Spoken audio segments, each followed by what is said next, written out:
Gayton McKenzie is going to rule South Africa. Here's why. Gayton McKenzie and his party, the Patriotic Alliance, seem to be on course to attaining a lot more power in South Africa than their vote share dictates. But before I get into it, could I please remind everyone to subscribe to the channel? It's completely free, and all you have to do is click that subscribe button in the bottom left corner of this video. Now let's get into it. So when I talk about the power that I reckon Gayton McKenzie could get, it doesn't necessarily mean seeing the Patriotic Alliance grow to become the biggest party in South Africa. Of course, while they are growing phenomenally, particularly in by-election results, that doesn't mean that they're going to necessarily become the largest party anytime soon. Still, there are other ways that McKenzie can obtain power, and we've seen this in his track record with negotiations. So let's start at the beginning. If we remember, Johannesburg used to be run by DA Mayor Mpho Phalatse. This was back in 2023. Johannesburg has really been the home of a revolving door of rotating mayors, and Phalatse actually had 2 terms. She suffered a vote of no confidence, was reinstated, and then another vote of no confidence.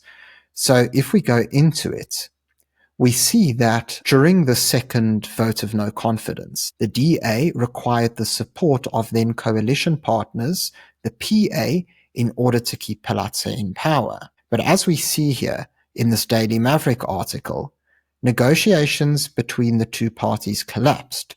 The PA is said to have demanded 2 positions on the mayoral committee in Johannesburg and MMC positions in the Ekurhuleni Metro, to which the DA did not agree. Now, ironically, this resulted in the PA heading to the ANC and asking for positions with them, to which the ANC agreed, and of course, they were able to create the new coalition, with Kenny Kunene of the PA becoming the MMC of transport in the city. So if we fast forward to 2024, we see that despite the perceived tension between the DA and the PA, the Patriotic Alliance had no problem with entering the GNU. In most municipalities around the country, we see that the PA tends to side with the ANC and support their coalitions, yet all of a sudden, they were happy to jump on board with the GNU project, understanding very well that they'd have to work with the likes of the DA and other parties they may have had previous tension with.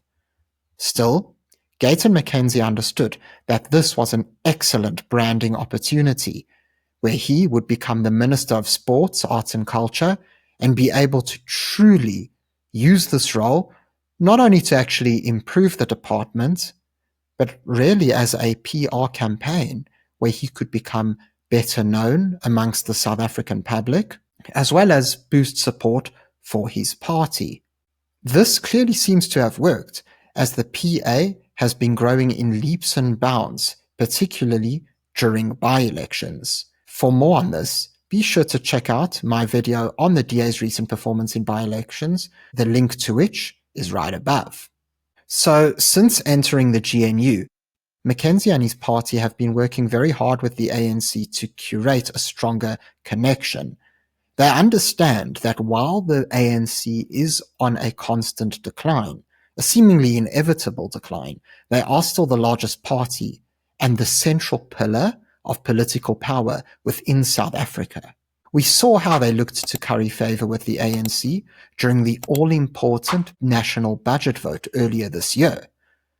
While many were outraged by the proposed 2% VAT hike, the PA decided to align themselves with the ANC to get the legislation over the line. And while the VAT hike wasn't ultimately implemented, the PA understood that voter frustration was only going to be temporary. After all, when it comes to politics, people generally have pretty short-term memories because so much is going on a weekly, if not a daily basis. And so it becomes very hard to remember things that may have happened a couple of months ago. And of course, by the next election cycle, that becomes ancient history. What is perhaps the PA's greatest achievement in negotiations was getting Kenny Kunene reinstated in his role in Johannesburg. So Kunene stepped down from his role and was actually suspended as a councillor by the PA following a scandal in which he was associated with an alleged member of a crime syndicate. Since then, the investigation has unfolded, and the PA has worked to get him reinstated in his position. While the ANC initially seemed reluctant to do so, the PA decided that they weren't going to take any prisoners. They went to the media, and McKenzie explained that if Kunene was not going to be reinstated, the PA would pull out of the GNU, as well as all active coalitions with the ANC on the provincial and municipal levels. Following this, the two parties entered high-profile talks, and the ANC caved into the PA's demands. This power move proved just how well McKenzie understands power dynamics in South Africa and how masterful his negotiation tactics truly are. Now, at this point, it's pretty clear that McKenzie has the ability to ascend to power in a very effective manner, despite the amount of political support he may have. But you might still ask yourself, well, how can he pave a path to become the president? Or perhaps get another influential role such as deputy president, or become a very high-profile minister? And the answer to this question is that one such power move is not unheard of. Going back to 2021, in Israel, we actually saw this happen. So a couple of years ago, the Patriotic Alliance actually became the first South African political party to travel to Israel, and McKenzie as well as Kenny Kunene explained that they went there in order to learn about coalitions, knowing that coalition politics was about to enter South Africa. As time unfolds, it becomes increasingly clear why. So back in 2021, there was a political deadlock in Israel. You see, Israel had been in an endless cycle of elections where neither Prime Minister Benjamin Netanyahu or his opposition were able to attain enough seats in parliament in order to form a stable coalition. As a result, further elections were triggered. Now, during the 2021 cycle of elections, something really interesting happened. You see, after the election results were declared, the Israeli parliament had to put forward their recommendation of who they want the prime minister to be. The same thing happens in South Africa, where after an election, the National Assembly and the parties within it vote on who they want the president to be. So after the election occurred, we saw that in April, each party put forward their recommendations. And what was really interesting is that while the Likud put forward Netanyahu, of course, being the leader of that party, and most of their coalition partners did the same, Yamina, which was the party led by Naftali Bennett, did not. On the other end of the aisle, Yair Lapid, the leader of the opposition, and his traditional allies also supported Lapid. And so all of a sudden, Yamina broke rank. In fact, it was the first time ever in Israeli history that 3 prime minister recommendations were made instead of 2. So Netanyahu, being the leader of the largest party, received the mandate to form a government, but he was unable to do so, with Yamina of Naftali Bennett refusing to join.